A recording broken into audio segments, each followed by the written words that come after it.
అందరికీ praise lord. Very very good morning to all of you. ఎలా ఉన్నారు? మిమ్మల్ని గైడ్ చేసే వాళ్ళు ఉన్నారా? సరైన త్రోవ ఇది అని చెప్పేవాళ్ళు ఉన్నారా? మీకు ప్రయోజకరం, ఇది ప్రాఫిట్ వస్తుంది మీకు. మరి చాలామంది షేర్ మార్కెట్లో, స్టాక్ మార్కెట్లో మరి పాలు పొందుకుంటూ ఉంటారు. సో ఎవరు గైడ్ చేస్తే, ఎవరైనా జ్ఞానవంతులు గైడ్ చేస్తే బాగుంటుంది, ఎక్స్పీరియన్స్ వాళ్ళు గైడ్ చేస్తే బాగుంటుంది అనుకుంటున్నారా? ఈరోజు చక్కటి వాగ్దానము, సామెతలు 4వ అధ్యాయము 11వ వచనము. జ్ఞాన మార్గము నేను నీకు బోధించి ఉన్నాను, యథార్థ మార్గంలో నిన్ను నడిపించి ఉన్నాను. మీకు ఒకటి తెలుసండి, మన దేవుడు జ్ఞాన మార్గంలో నడిపిస్తాడు. ఆయనకి ఇష్టమైన మార్గం అది. పరిశుద్ధ మార్గము, యథార్థ మార్గము, జ్ఞాన మార్గము దేవుని యొక్క మార్గం. అయితే ఎనస్థీషియా ఎంతమందికి తెలుసు? ఎవరు కనిపెట్టారో తెలుసా మీకు? ఒక క్రైస్తవుడు కనిపెట్టాడు. ఎనస్థీషియా లేనిదే ఈ రోజుల్లో ఏ సర్జరీ కూడా జరిగించరు. ఎనస్థీషియా ఎంతో ముఖ్యం. ఎనస్థీషియాని కనిపెట్టింది అంటే, ఆ ఎనస్థీషియాలో ఉండే ఆ యొక్క కెమికల్ని కనిపెట్టింది ఎవరంటే ఒక క్రైస్తవుడు. ఆయన పేరు సర్ జేమ్స్ యంగ్ సింప్సన్. ఈయన క్రైస్తవుడు. ఆయన కాలంలో దాదాపు 1700 ఆఖరి సంవత్సరాల్లో, 1800లో వారు గమనించింది ఏంటంటే, ఎవరైనా పేషెంట్ చికిత్స పొందడానికి వచ్చినప్పుడు లిటరలీ నలుగురు ఆ పేషెంట్ని పట్టుకుంటున్నప్పుడు శరీరం మీద కత్తితో వారు కోసి మరి ఆ యొక్క ట్రీట్మెంట్ చేస్తున్నప్పుడు, ఆ శరీరం మీద వైద్యుడు కోసినప్పుడు ఆ పేషెంట్ యొక్క రక్తం రూమ్ అంతా మరి చిల్లేది. అక్కడ గిన్నె పట్టుకొని ఆ రక్తాన్ని పడకుండేలాగా ఆ రక్తం ఆ గిన్నెలో పడేయడానికి ఉండేవారు. ఒకసారి ఇలాగే ఈయన డాక్టర్ కాబట్టి, ఒకసారి డాక్టర్ వైద్యం చేసేటప్పుడు ఈయన ఒక్కడు ఆ పేషెంట్ యొక్క కాళ్ళని పట్టుకున్నాడంట. ఆ నొప్పి భరించలేక ఆ కాళ్ళతో జేమ్స్ గారిని తంతాడు. అప్పుడు జేమ్స్ గారు ఆ యొక్క రూమ్లో గోడ మీద పడిపోతాడు. సో ఇదంతా ఇంటికి వెళ్ళి ఆలోచిస్తాడు, ఏంటి అసలు ఇంత శ్రమన? మనిషికి ఏదైనా చికిత్స చేయాలంటే వారు సజీవంగా ఉన్నప్పుడే, వారు చూస్తున్నప్పుడే కోసేవారు.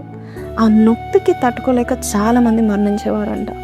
అప్పుడు జేమ్స్ దేవుణ్ణి మొరపెడతాడు, ప్రభా ఒక్క సొల్యూషన్ ఇవ్వండి ఆయన. ఆ నొప్పి, ఆ కేకలు నా మైండ్లో రింగు అంటూ ఉంది.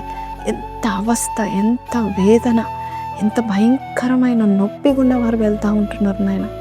కాబట్టి నువ్వు నాకు ఏదో ఒక ఆలోచన పుట్టించని ప్రార్థన చేసి వాక్యం చదువుతున్నప్పుడు ఆదికాండం 2:21లో ఆ మాట దగ్గర సింప్సన్ గారు ఆగిపోయారు.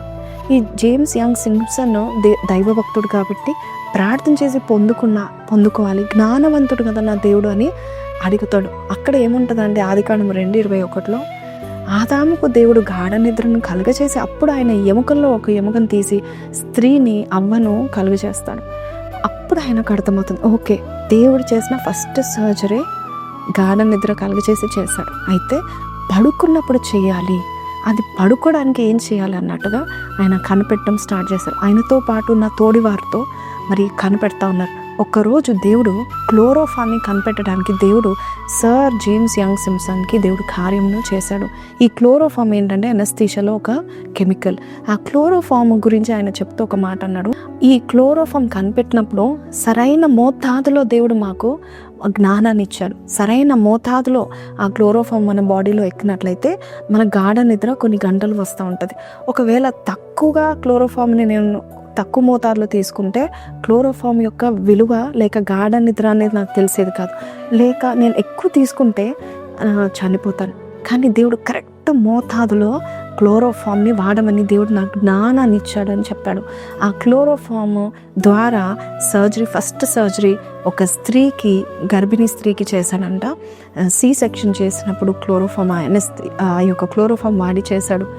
ఎంతో నెమ్మదిగా నిద్రలో ఉన్న ఆ గర్భిణీ స్త్రీ మరి బిడ్డ పుట్టింది. ఆ బిడ్డకు ఇతనే పేరు పెట్టాడు, ఎనస్థీషియా అని పేరు పెట్టాడు. ఎందుకంటే ఇది మొట్టమొదటి కాన్పు, మొట్టమొదటి operation after discovery of chloroform. కాబట్టి ఎనస్థీషియా అనే ఒక అమ్మాయి కదా అని అమ్మాయి పేరు పెట్టాడు. అప్పటి నుంచి ఫస్ట్ ఆపరేషన్ క్లోరోఫామ్ ఒక అమ్మాయి మీద చేయబడింది కాబట్టి ఆ పేరు బట్టి అందరూ ఎనస్థీషియాని పిలవడం మొదలుపెట్టారు. సో ఇంత ఘనంగా నేను చెప్పడానికి కారణం ఏంటంటే, దేవుడు నీ కూడా అనేకమైనవి దేవుడు బోధిస్తాడు. నువ్వు ఆయన సన్నిధిలో నువ్వు అడుగు, ప్రభా ఈ ప్రాబ్లం ఉంది, ఈ ప్రాబ్లమ్ సొల్యూషన్ చెప్పవా ప్రభా, ఇదిగో ఈ అవస్థ ఉంది నాయన మా ఇంట్లో, దీనికి నువ్వు సహాయం చేయవా ప్రభా. చాలామంది నొప్పితో, శ్రమలతో, సఫరింగ్స్తో బాధపడుతున్నారు. దేవుడు నీ ద్వారా ఒక ఆన్సర్ నీ లోకానికి దయచేయబోచున్నాడేమో.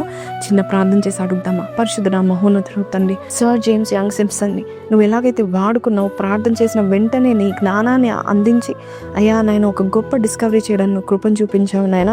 అలాగే నాయన ప్రభా, మమ్మల్ని కూడా నాయన ఈ లోకానికి మేము వెలుగుగా ఉండడానికి, ఈ లోకంలో సొల్యూషన్స్ ఇచ్చేవారుగా మమ్మల్ని చేసి నడిపించమని మరొక్కసారి నువ్వు జ్ఞానవంతుడుగా ఉన్నందుకు నీకే కృతజ్ఞతాస్తుతులు తెలియపరుస్తూ యేసునామములో అడిగి వేడుకొంచున్నాం తండ్రి, ఆమేన్.